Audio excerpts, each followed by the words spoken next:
তখন আমি বারবার তাকাচ্ছিলাম মেসির দিকে, ওর ওয়াইফ ছিল তো, আমরা একটা ক্লাবে ছিলাম, তো ওখানে আমরা 4-5 ঘন্টা ছিলাম একসাথে। সবাই সবার মতো করে চিল করছিলাম, দেখতেছিলাম, পাশে আমার ফ্রেন্ডদের বলতেছিলাম যে মেসি, সবাই একটু একটু তাকাচ্ছিল।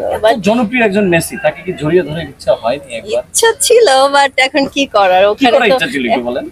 জড়িয়ে ধরে পিকচার তোলার ইচ্ছা ছিল, যে আমার ক্রাশ, তার সাথে আমার পিকচার তুলতে ভালো লাগে। সুযোগ পেলে আমি ছবি তুলতাম, বাট ওখানে কেউ তো, সবাই তো ছবি তুলতেছিল না, তো আমি কেন যে বলবো যে হ্যাঁ আমি একটা পিকচার তুলতে চাই, এটা তো তোলা হয়নি। সিসিটি যে খেলা চলছে, অনেক সেলিব্রিটি রেখেছে, তার ভিতরে আপনার মানে আপনি এখানে কাকে ক্রাশ হিসেবে দেখেন বা কার খেলা আপনার খুব ভালো লাগে?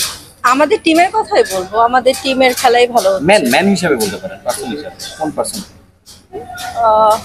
মানে সিসিটির সব যে কোনো একটা প্লেয়ার, যারা ইন্ডিয়া টিমের বিরাট কোহলি আপনার পছন্দ, আর সিসিটি এর মধ্যে কাকে আপনার সবথেকে বেশি ভালো লাগে? অন্য টিমের কথা বলা ঠিক হবে না, বাট আমাদের টিমে যে আছে রশন, ও খুব ভালো খেলছে, হ্যাঁ ওর খেলা পছন্দ। হ্যাঁ, আচ্ছা, যদি জিতে যান তাহলে কি করবেন?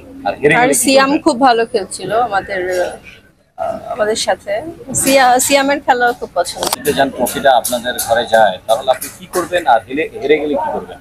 যদি আমাদের ট্রফি আমরা পাই তাহলে তো আমরা দৌড়াবো, ট্রফি নিয়ে দৌড়াবো মাঠের মধ্যে। আর যদি হেরে যাই তাহলে মানে যখন বুঝবো হেরে যাচ্ছি তখন আমি আগে চলে যাবো, আগে মাঠ থেকে চলে যাবো। সুবিধাবাদী আপনি?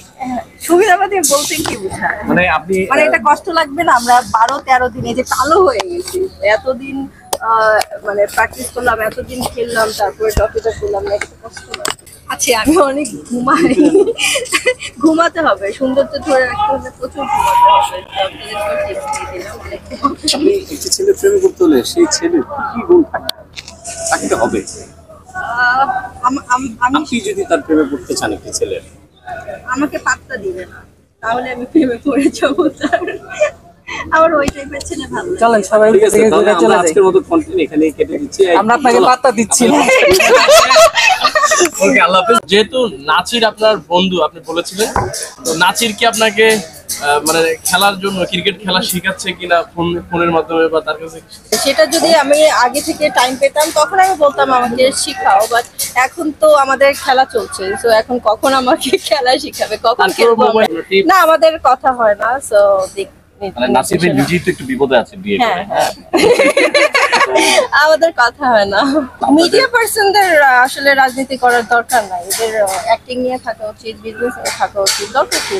এখন দেখলাম যে এখন একটা দল, তারপর আবার কিছুদিন পর একটা চেঞ্জ হয়ে যাবে, তো আমাদের সবার সাথেই থাকা উচিত।